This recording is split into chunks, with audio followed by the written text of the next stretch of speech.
Assalamualaikum warahmatullahi wabarakatuh.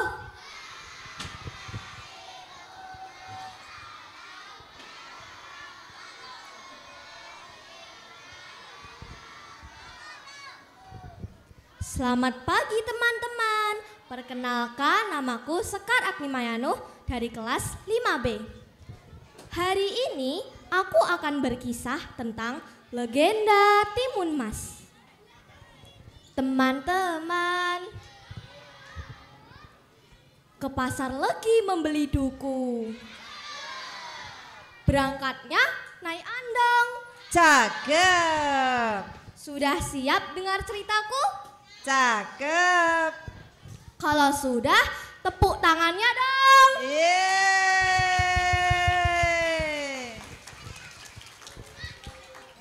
Dahulu kala ada seorang janda yang bernama Mbok Rondo. Dia sudah lama sekali ingin punya anak, tetapi dia sudah tua, mana mungkin bisa punya anak.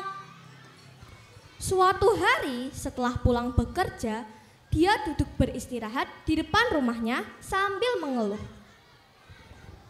Andaikan aku punya anak, aku pasti tidak kesepian karena ada yang menyambutku pulang kerja dan menghiburku.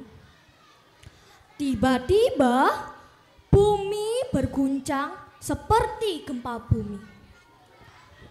Lalu muncullah raksasa yang berwajah menyeramkan.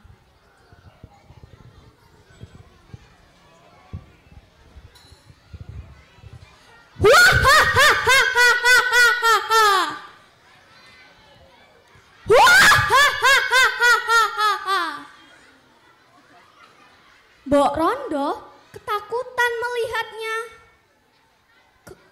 Kamu siapa?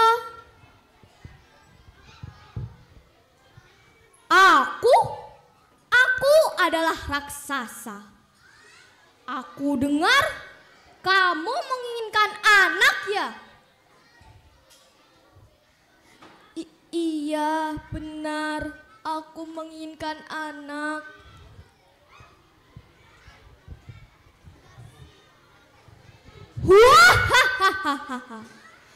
Aku bisa mengabulkan keinginanmu. Tapi ada syaratnya. Saat anak itu sudah berumur 16 tahun, kamu harus menyerahkannya padaku untuk kusantap.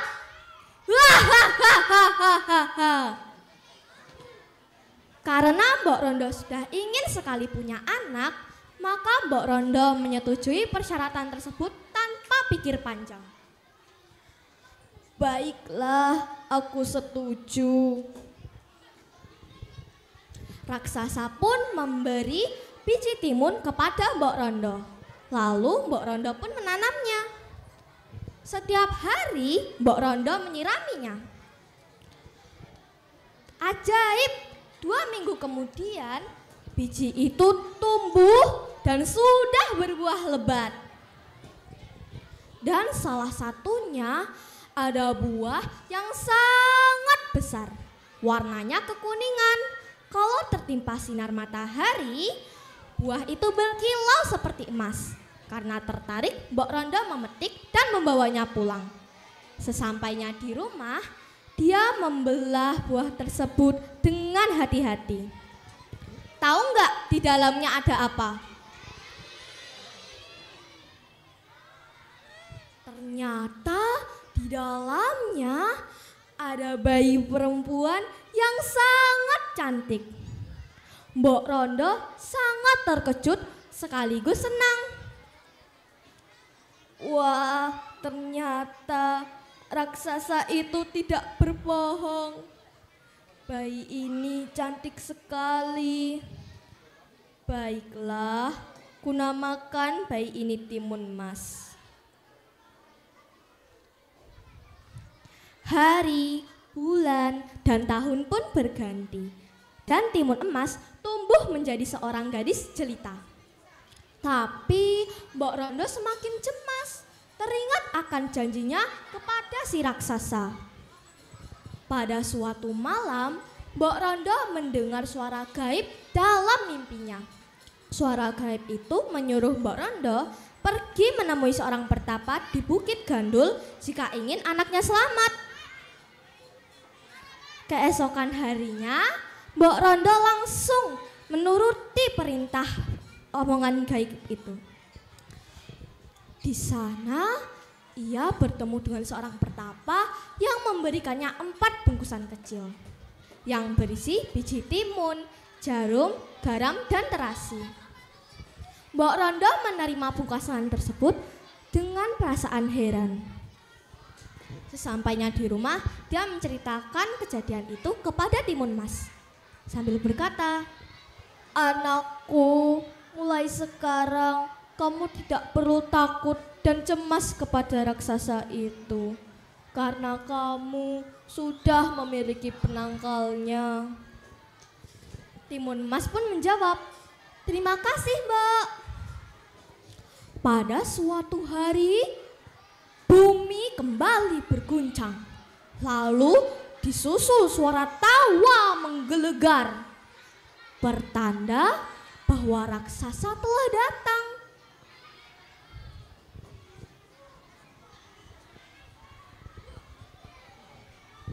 Wahahaha, Mbok Rondo, aku datang menagih janjimu. Mana Timun Mas? Cepat serahkan kepadaku.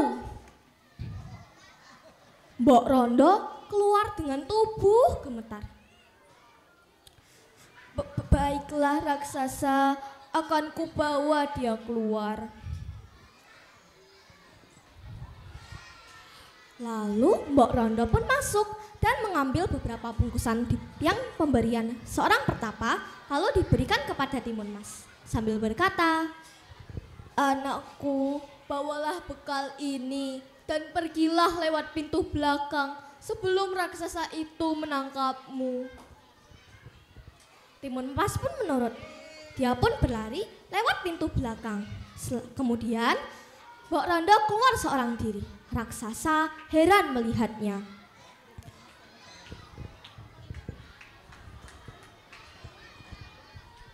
"Mbok Rondo, mana Timun Mas?" Maaf, tapi ternyata Timun Emas sudah pergi." "Apa kamu bilang?" geram raksasa itu. Raksasa menatap kejauhan. Dia melihat ada seorang gadis yang sedang berlari cepat di padang rumput. Raksasa pun mengejarnya. Dengan kesaktian dan tubuhnya yang besar, raksasa dapat mengejar Timun Mas dengan cepat. Raksasa semakin mendekat. Timun Emas semakin ketakutan. Timun Emas yang panik melemparkan bungkusan yang berisi biji timun ke arah raksasa. Biji timun itu tumbuh dengan cepat. Gerakan raksasa terhenti. Melihat timun-timun itu, raksasa malah senang. Lalu dia memakannya sampai habis tak tersisa. Kemudian ia kembali mengejar Timun Emas. Timun Emas sangat ketakutan. Melihat raksasa yang memiliki modal langkah lebar dapat berlari cepat mengejar Timun Emas. Timun Emas semakin ketakutan, lalu dia mengambil segenggam jarum yang terbuat dari bambu lalu melemparkannya ke tanah. Ajaibnya, bambu-bambu tersebut berubah menjadi hutan bambu yang lebat. Kemudian raksasa berusaha melewatinya, tetapi tubuhnya tergores dan tertusuk oleh bambu-bambu itu. Meski kesakitan, raksasa berhasil melewatinya. Ia pun kembali mengejar Timun Emas.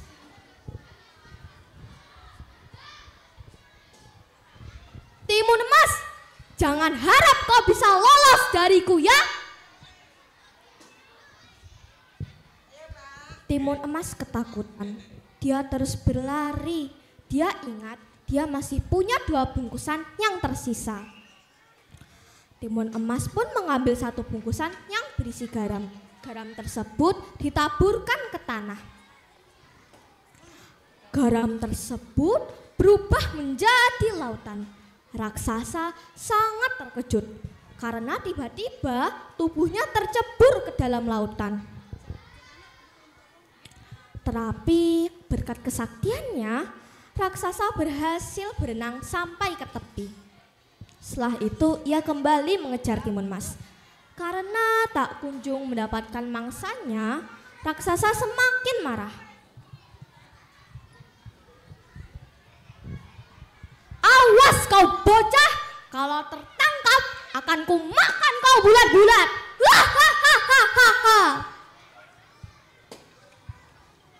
Timun Emas semakin khawatir karena raksasa terus saja berhasil melewati rintangan.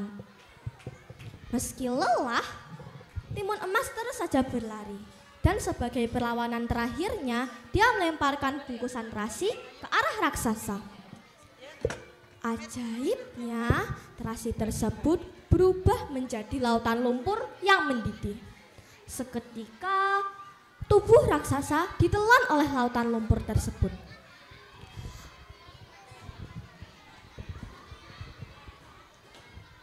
Timun Emas, tolong aku. Aku berjanji tidak akan memakanmu. Tetapi lautan lumpur tersebut sudah menenggelamkan tubuh raksasa. Meskipun dia sudah berusaha keras menyelamatkan dirinya.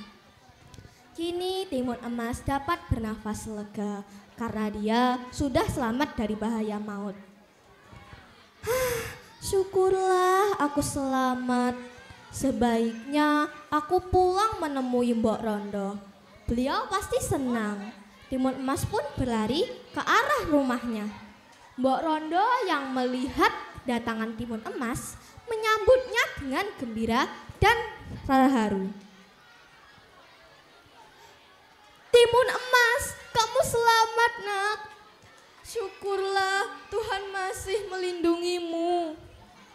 Mereka pun berpelukan. Nah teman-teman, kalau kita pantang menyerah, berani dan mau berusaha, pasti kita mendapatkan apa yang kita inginkan. Sekian dariku ya. Salam bulan bahasa. Wassalamualaikum warahmatullahi wabarakatuh.